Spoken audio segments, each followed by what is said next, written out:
So I'm going to work on some more instruction encodings today. But before I get into those, there is a case that I missed in the add and sub encodings, which is that I went over these 80 and 81 encodings here, which do register or memory destination with immediate source.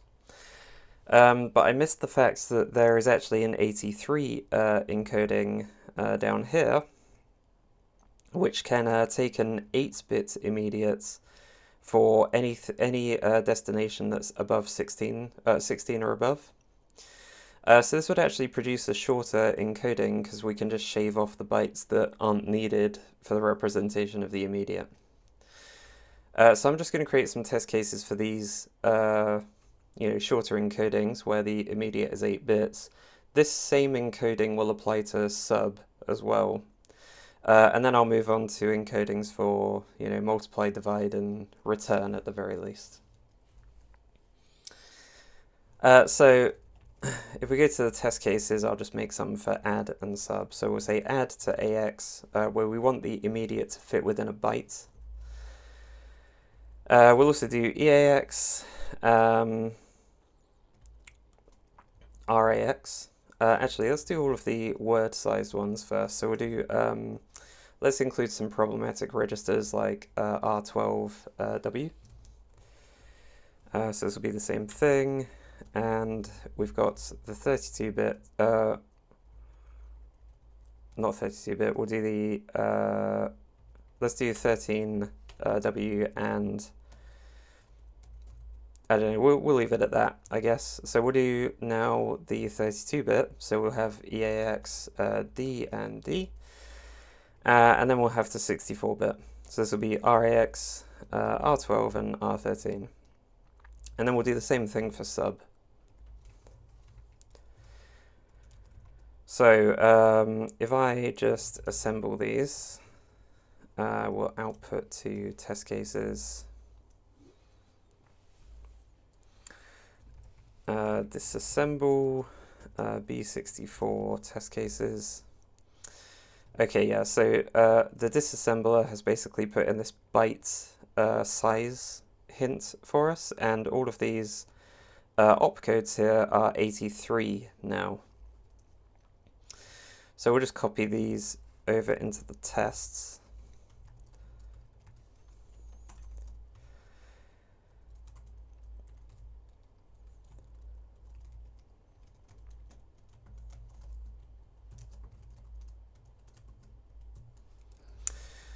I'll remove this size hint because the test parser can't handle this. Okay. And then these ones are for the sub.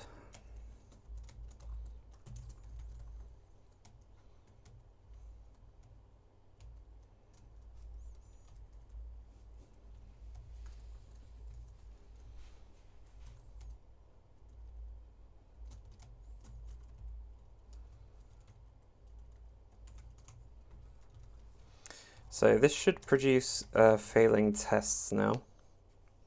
Okay. And in all these cases, we've got 81 as the opcode where we want 83, except for the A register destination ones where the A register is implicit. Those are 5. And the sub one down here is actually 2D instead of 81. So we basically want this 8-bit immediate case to override the AX or the A register exception that we've already got built in. So we could probably just change this into a switch because we only need to select one of these cases anyway. So in the case where size is not byte and the source value is still equal to itself after it's been truncated to a byte, let's see, source value. This is where we'll do, opcode 83.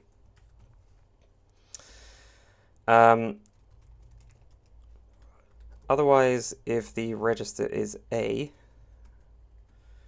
we'll do this exception. And then this will be the default case.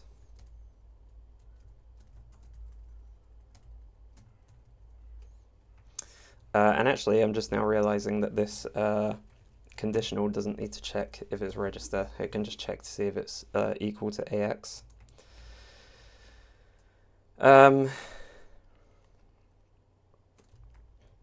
So 8.3 still needs the 0 extension though. So what I could do here is just say that if this is the only one that doesn't need the extension, so if destination is not no mod rm, then we'll do the extension.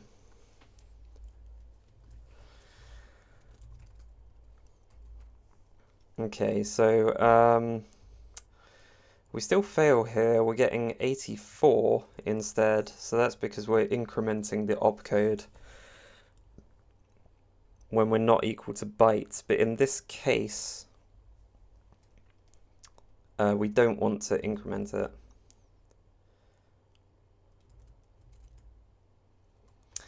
And we're outputting 16-bit immediate instead of 8-bit because the size is still, you know, word, dword, or qword. So we could probably just put a flag onto info to mark this as being an 8-bit immediate. And then we could also say that if it's not an 8-bit immediate, then we'll do the opcode increment. So let's just add this new flag for immediates down here. And then we can also use that flag to change the size down here. So we could say that if this is an 8-bit immediate, we'll change the size to bytes so that we append just a byte for the immediate. Okay, so that takes care of add. Now we just need to do sub. So sub is basically going to be exactly the same thing. The only difference is that the A register being the implicit destination is 2C. The opcode extension is 5. And we need to check to see that source is not an 8-bit immediate. I think the rest of it is the same. Okay, that seems to work just fine. So I think now I could probably move on to doing multiply. So let's just have a look for multiply in the instruction reference. So we'll just do MUL, which is an unsigned multiply.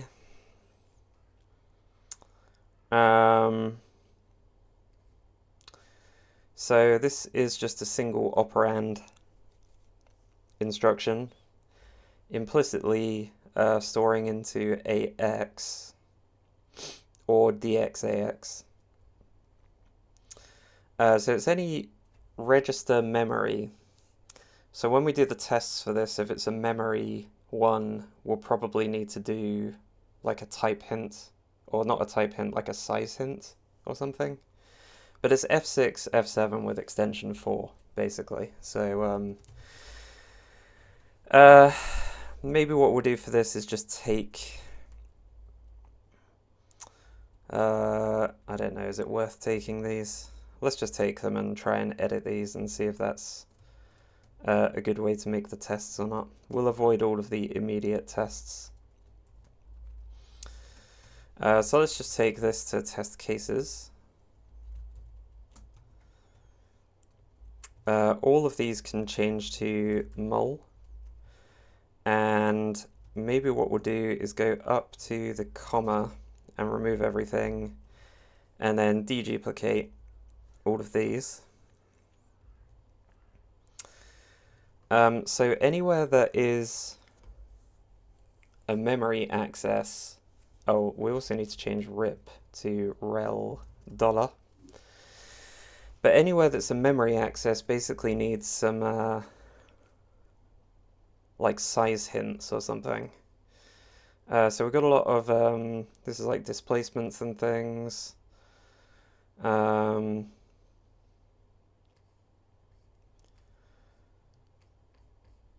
Okay, I think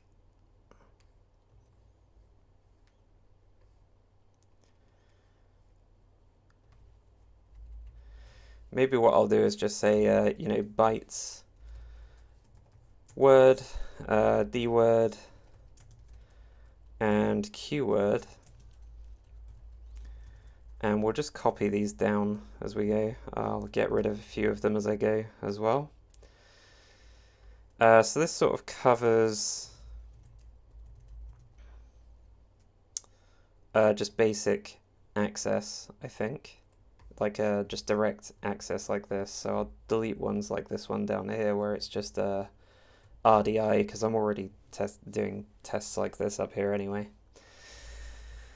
And yeah, we'll just paste these in like this.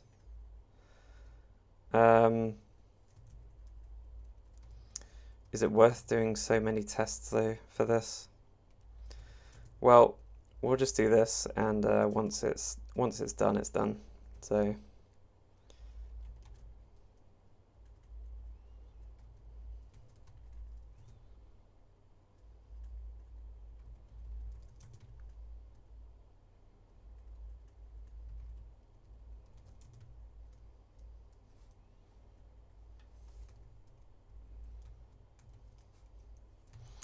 how many are here? This is 18 of them.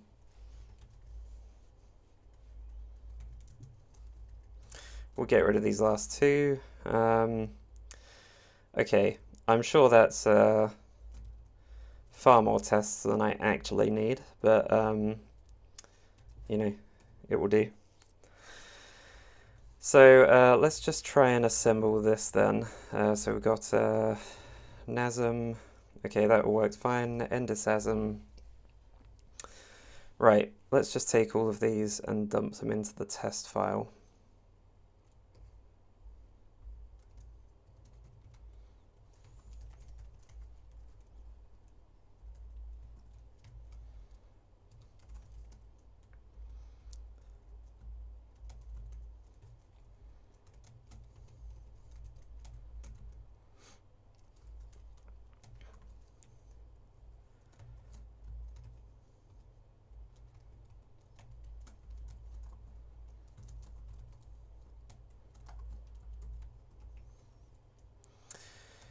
Okay, remove these. Right, so I think that looks like it should be okay for the test parser. So we're going to need to, we don't have an op2 for these, do we? So when we parse instruction here, this one, okay, I think this should be okay. We'll see.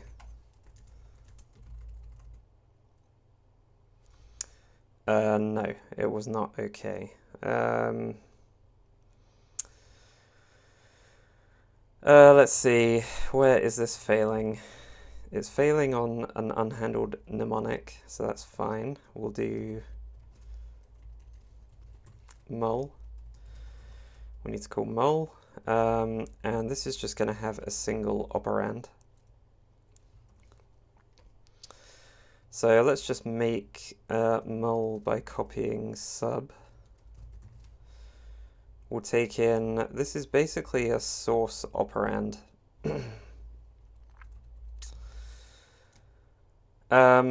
And perhaps what I'll do here is I'll just, we'll just emit OXF6 for now. Size, the source I think is actually going to be used as the destination in emit complex. So I think changing the names of these in emit complex would make more sense now. So these actually make more sense now as what they were before, which is op1 and op2.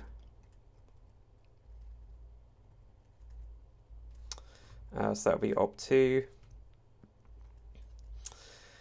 Then that way, when we pass it in, it's just being passed in as op1 as opposed to being source being passed into destination. Okay, let's see. Not enough arguments in the call. Yep, okay, so the destination is actually going to be, we're just going to leave that as an empty operand. Okay, we get another failure because the disassembler has done this rel syntax again. We'll change this to rip.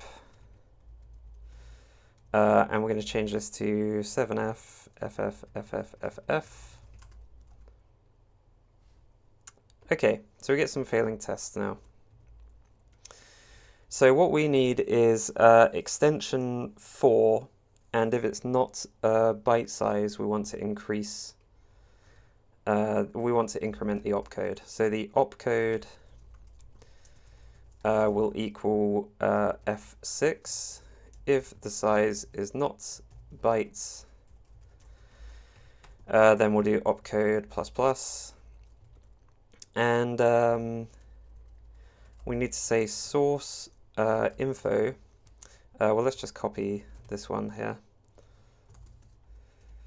So this is source info, is it's a reg opcode extension, and it's extension 4.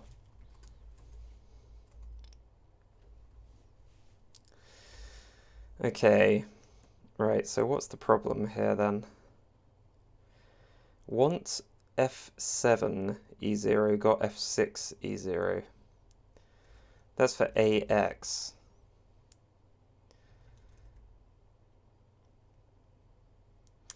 MUL AX.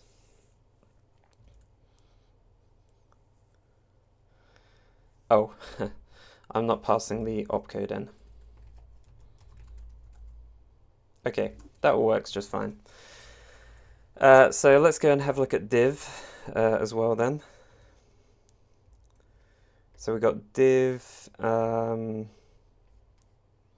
which is an unsigned divide. And this looks exactly the same, it's just extension 6. So I'm just going to go back to the tests over here and change all of these to div. Then we'll do a nasm and disasm. I'll take all of these. Well, before that, I'm just going to go to the generator tests. Let's copy all of these MUL ones.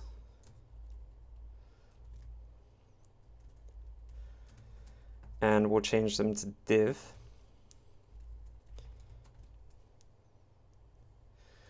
Now let's take all of these test cases here. Fix the formatting. And then we can, we can just take the expectations and paste them into here.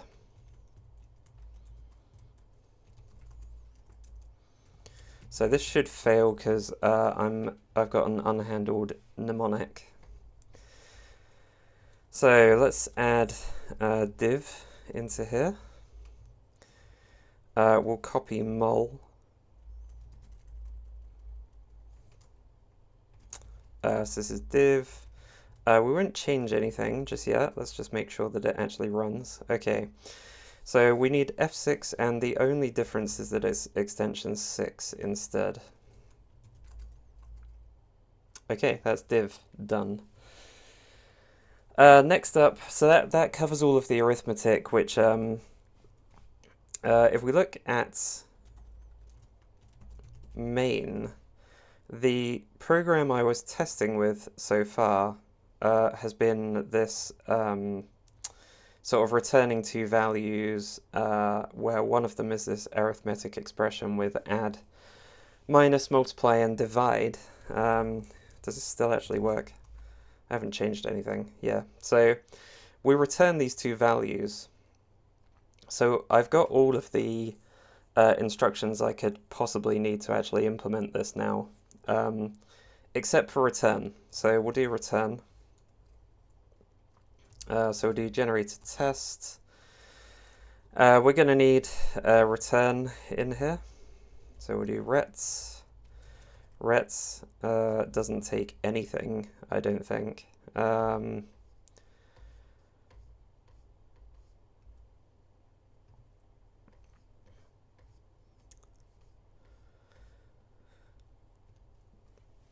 RET. Yeah, so we'll want to use this near return to calling procedure. So this is just C3 with nothing else. So we can just write this test by hand. RET C3. So let's just go and implement that quickly. We'll have RET. And let's just not output anything to make sure I've actually done the test. We've got an out of range 0 in the test runner. So where is this happening? New operand. Yeah, 0 here. So I think I do actually need to add a case here. So we'll say if string is nothing, we'll just return an empty operand. Okay, so we want C3 got nothing. This one is so simple that we'll just append it.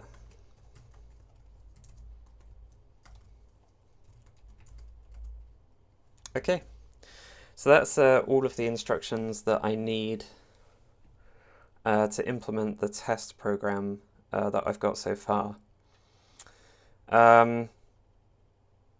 I could implement some more instructions, but I think I'll leave them until I actually need them. I'll just focus on what I actually need as I go. So I think I'll just leave the machine code generation here for now. And hopefully I can get onto actually linking the x64 machine code gen up with the intermediate representation generation or representation. And then we just need to stuff it into a container like an executable file. So not that far off of running something now.